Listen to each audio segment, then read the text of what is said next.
je fais une déclaration dans les années passées par rapport à Bouddha. Alors il y a aussi des frères qui m'ont accusé d'avoir fait des Bouddhas un prophète. Alors qu'il y a des ulémas, ils ont cité Alim, Hafizahullah, qui a dit que Bouddha n'était pas un prophète.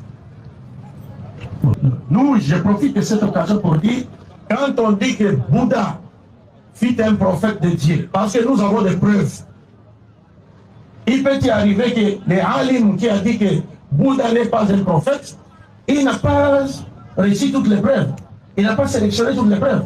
Et d'abord, il arrive même qu'il se prononce sur Bouddha alors qu'il n'a lu aucun livre de Bouddha. Tu vois un peu ça?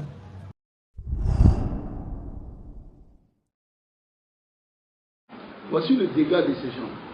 Et on lui apporte la parole d'un savant.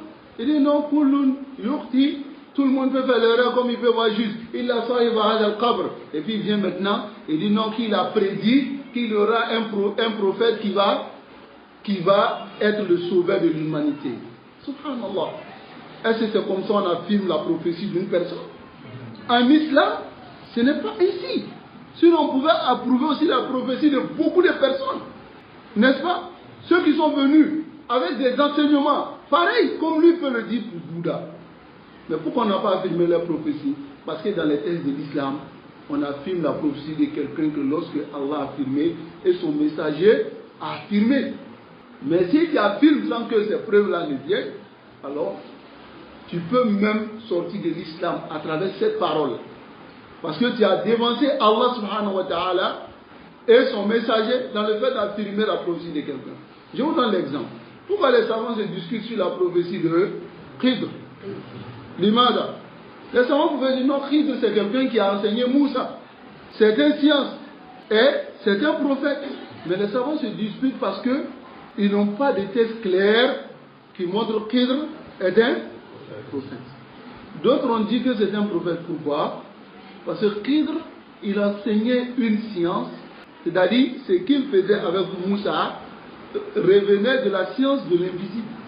Donc ils disent que Khidr ne pouvait pas atteindre cette science que par une révélation.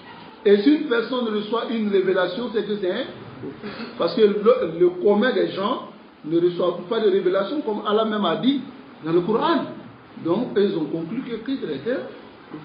Mais d'autres sont allés à dire que Khidr, il n'y a pas un dalil clair qui est venu montrer que c'est un prophète. Donc ils disent que c'est pas un prophète.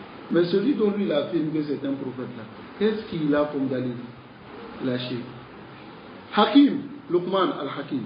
Pourquoi on n'affirme pas aussi que c'est un prophète? Parce qu'il avait des enseignements aussi, n'est-ce pas? Mais pourquoi on n'affirme pas que c'est un prophète?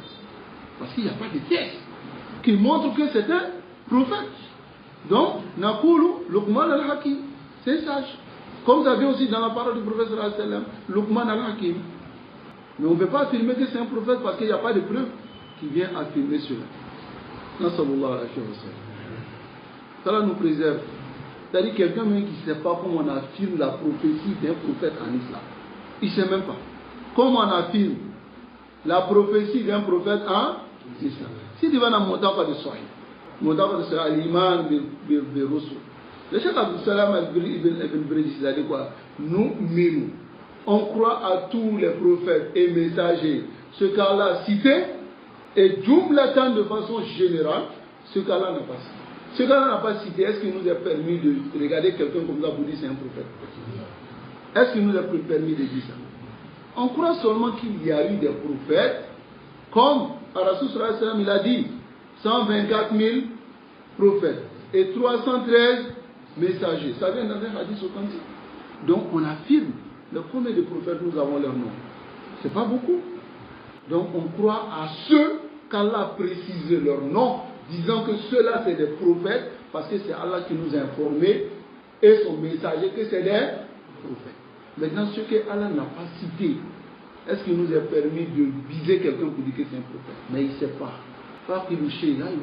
Celui qui n'a pas quelque chose, il ne peut pas donner.